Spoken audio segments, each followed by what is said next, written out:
Je me présente, Chantal. Mon nom de famille n'a que peu d'importance. Je vous parle avec ce qui me reste de conscience. Autant avouer, plus grand-chose. Si je vous fais part de mon histoire aujourd'hui, c'est que dans quelques instants, j'aurai certainement tout oublié. Pour toujours. C'est un matin, identique à tout ce que je vis depuis près de 20 ans déjà. Mais je savoure toujours autant ces instants simples. J'adore regarder mon mari dormir. Je le trouve beau. Je l'ai toujours trouvé beau. Ce matin, en me levant, je me rappelais combien je l'aimais.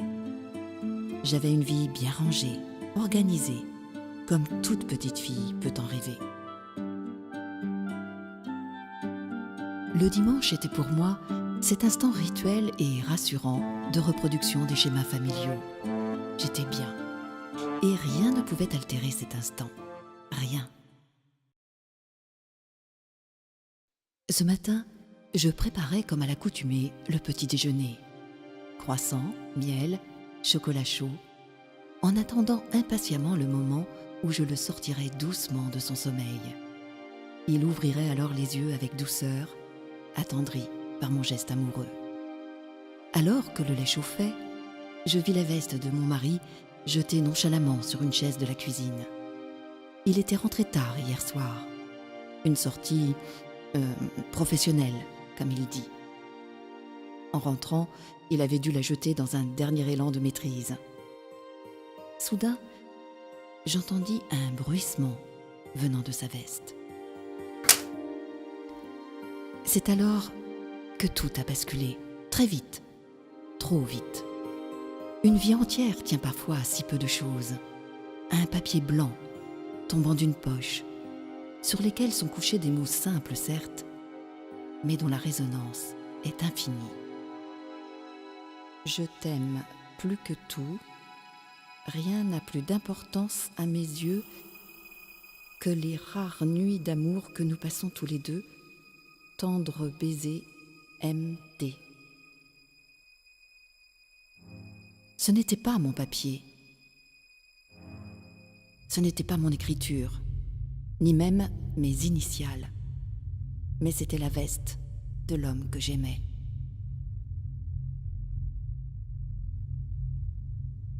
Le cerveau humain possède cette fabuleuse faculté dite de mémoire sélective.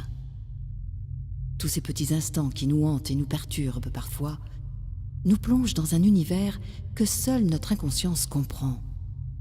Dans ce monde-là, notre mémoire, qui n'a plus sa place, devient capricieuse et aussi assassine que nos actes, en nous renvoyant leur cruauté en plein visage. C'est certainement la raison pour laquelle je n'ai plus souvenir de la manière dont ce couteau de cuisine m'est arrivé dans les mains.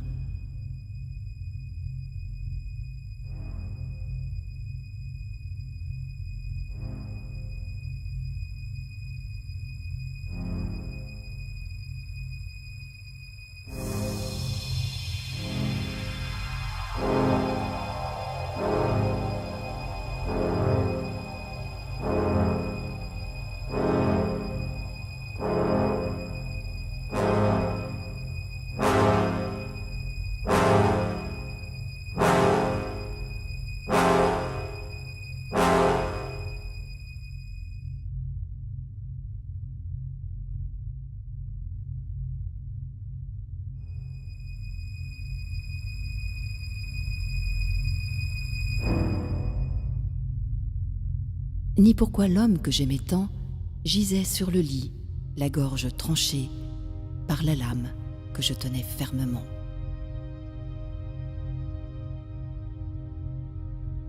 J'étais là, debout, face à la fenêtre, à savourer les premiers instants du jour.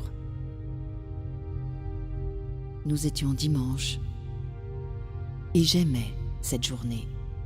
Alors que mon mari avait les yeux clos, j'entendais au loin notre fils, notre unique fils de 17 ans. Il venait de se lever et profitait du soleil dans le jardin. Alors que je le regardais par la fenêtre et que plusieurs filets rouges vifs coulaient le long du matelas, mon fils me fit un signe pour me saluer, avec un grand sourire. Ce sourire, si rayonnant. Pourquoi ressemblait-il autant à son père ? Me demandai-je en l'admirant. Pourtant, dans mon esprit, la confusion devenait troublante, trop troublante.